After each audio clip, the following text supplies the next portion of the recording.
নমস্কার।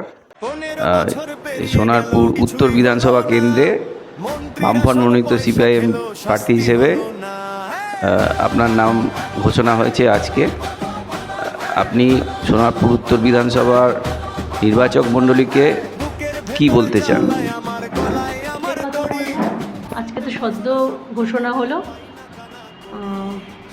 মানুষকে সিদ্ধান্ত নিতে হবে যে বিভাজনের রাজনীতি, যে আতঙ্কের রাজনীতি কায়েম করার চেষ্টা চলছে গোটা পশ্চিমবঙ্গ জুড়ে, আসলে তো রুটি রুজির লড়াই, আসলে তো মহিলাদের নিরাপত্তার লড়াই, আসলে তো মানুষের ভালো থাকার লড়াই।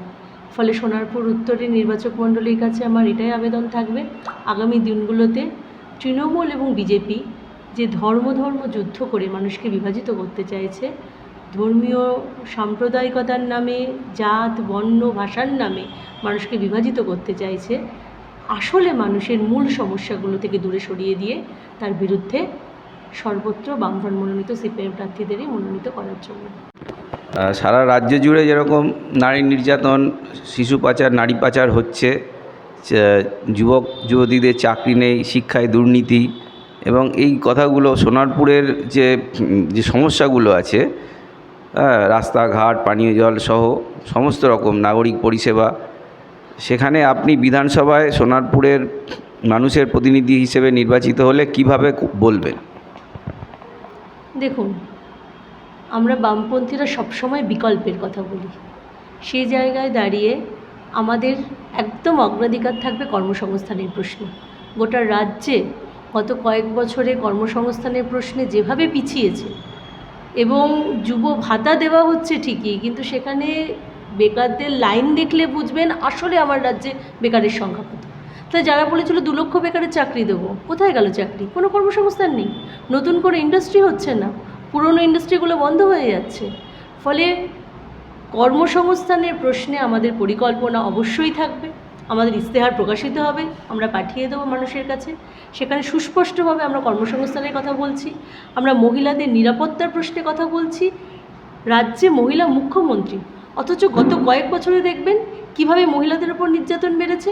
এবং শুধু তাই নয়, বিজেপি শাসিত যে রাজ্যগুলো রয়েছে সেখানেও আদিত্যনাথ যোগী উত্তরপ্রদেশ, সেখানেও দেখুন একের পর এক ঘটনা ঘটছে। ফলে বিজেপি এবং তৃণমূলের আমলে মহিলারা কোথাও নিরাপদ নয়, বিজেপি শাসিত রাজ্যও হচ্ছে, তৃণমূল শাসিত রাজ্যও হচ্ছে। ফলে মহিলাদের নিরাপত্তার প্রশ্নে মানুষকে বেছে নিতেই হবে সঠিক দিক। সোনারপুর উত্তরের মানুষকেও বলবো, এই সময়ের মধ্যে সোনারপুর উত্তরের অসংখ্য ঘটনা ঘটেছে, আমি নিজেই জানি সেখানে। ফলে এই সমস্যা থেকে যদি উতরাতে হয়, মানুষকে যদি পথ বেছে নিতে হয়, বামপথই হচ্ছে সঠিক পথ। আপনারা সবাই জানেন, কয়েকদিন আগে একটা দুঃখজনক ঘটনা ঘটে গেছে সোনারপুর উত্তর বিধানসভার অভ্যন্তরে। নাজিরাবাদে মোমো কারখানাতে যেভাবে শ্রমিকরা মারা গেলেন, এর দায়ভার কার?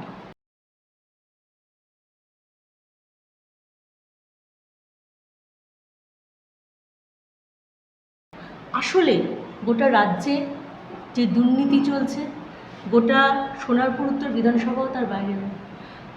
যেভাবে কোনো রকম পারমিশন ছাড়া বেআইনিভাবে, এবং পারমিশন দিলে সেটাও বেআইনিভাবে ইমারত নির্মাণ হচ্ছে, জলাভূমি বুঝিয়ে নতুন বাড়ি তৈরি করা হচ্ছে, বিদ্যুতের সংযোগ দেওয়া হচ্ছে, যা যা করা হচ্ছে এই সময় বেআইনিভাবে, তার ফলস্বরূপ কিন্তু আজকে নাজিরাবাদের ঘটনা। এতগুলো শ্রমিক মারা গেল, কে নেবে এর দায়ভার? ফলে মানুষকে বলবো, মানুষের নিরাপত্তার স্বার্থে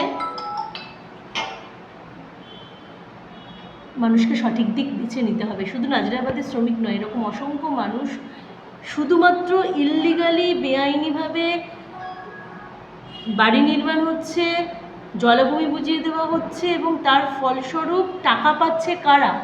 তৃণমূলের এমএলএ, তৃণমূলের এমপি, তৃণমূলের যারা ছোট বড় নেতা আছে, তাদের হাতে টাকা যাচ্ছে, কাটমানির টাকা যাচ্ছে, তোলাবাজির টাকা যাচ্ছে, ইললিগালিভাবে পারমিশন দিচ্ছে, তার টাকা যাচ্ছে, আর মানুষ মরছে।